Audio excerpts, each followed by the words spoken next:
مفتی عارف صاحب کے بیانات کو سننے کے لیے مفتی صاحب کے آفیشیل چینل فیضان عارف آفیشیل کو سبسکرائب کریں۔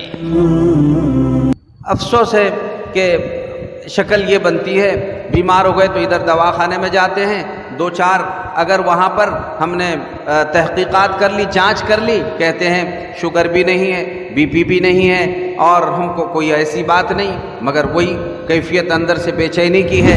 اب ادھر کا دواخانے کا تو ہو گیا، لہٰذا اب بتلائیے، یہ پونم آ گئی، پاڑوا آ گیا، اور پھر یہ جو ہے ایسے موقع پر تو بہت زیادہ ہو رہا ہے، عجیب چرچے لوگوں میں چل رہے ہیں، یہ بس ایسے دن آ گئے ہم کو بہت زیادہ ہو رہا ہے۔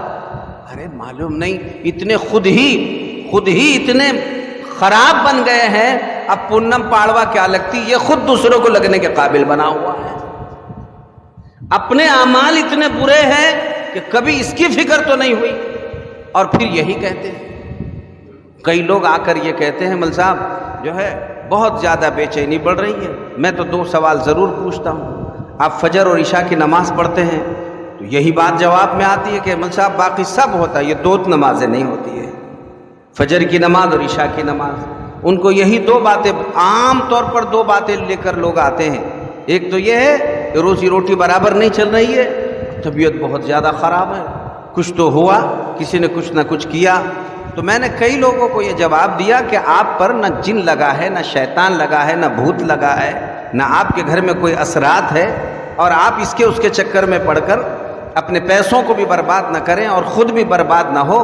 تو وہ کہے کہ پھر ہوا کیا، تو آپ یہ دو نمازیں نہیں پڑھتے ہیں۔ تو دو باتیں سمجھو، ایک ہے جنات، دھیان سے سنو میرے بھائی، جنات ہر جگہ ہوتے ہیں، تو جنات کا ہونا برا نہیں ہے، وہ تو ہر جگہ اللہ کی مخلوق ہے، جنات ہر جگہ رہتے ہیں، وہ رہتے ہیں اپنے کام میں، جنات کا ہونا برا نہیں، جنات کا لگنا برا ہے۔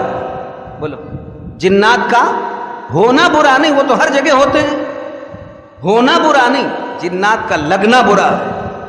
ایسے ہی آپ کے گھر میں بھی نحوستیں تھی، نماز نہیں پڑھنے کی نحوست، گناہوں کی نحوست، گندے کاموں کی نحوستیں ہوگی، جو کچھ تھی وہ تھی۔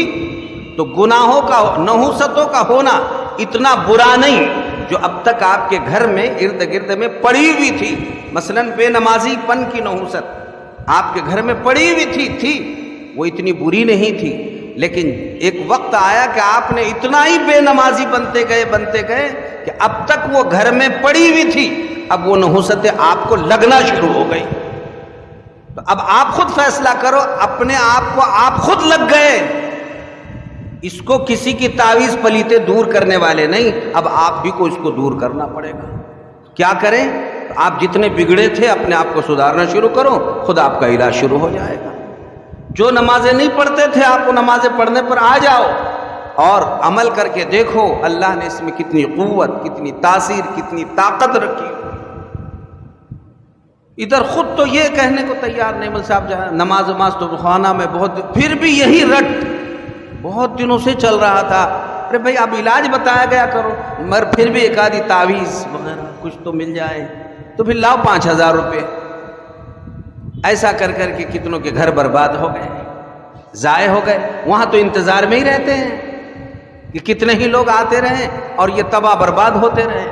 بھائیو یہ سب ایسے ہی واہیات ہے، ہمارے ذہنوں کو بیوقوف بنایا جاتا ہے اور ہم بیوقوف بنتے چلے جاتے ہیں۔ اصل ہے دل خراب ہو گیا، دل بگڑ گیا، دل ہمارا بیمار ہو گیا، اس کے علاج کی چکر میں رہو، دل کا علاج کرو۔ دل جب صحیح ہوگا، جب اللہ کی یاد تازہ ہوگی اور اللہ کی طرف رجوع ہوگا اور اللہ کی طرف دھیان بڑھے گا، یہ سارے شیطان اور سارے جنات، یہ سب کا خاتمہ اللہ تبارک و تعالیٰ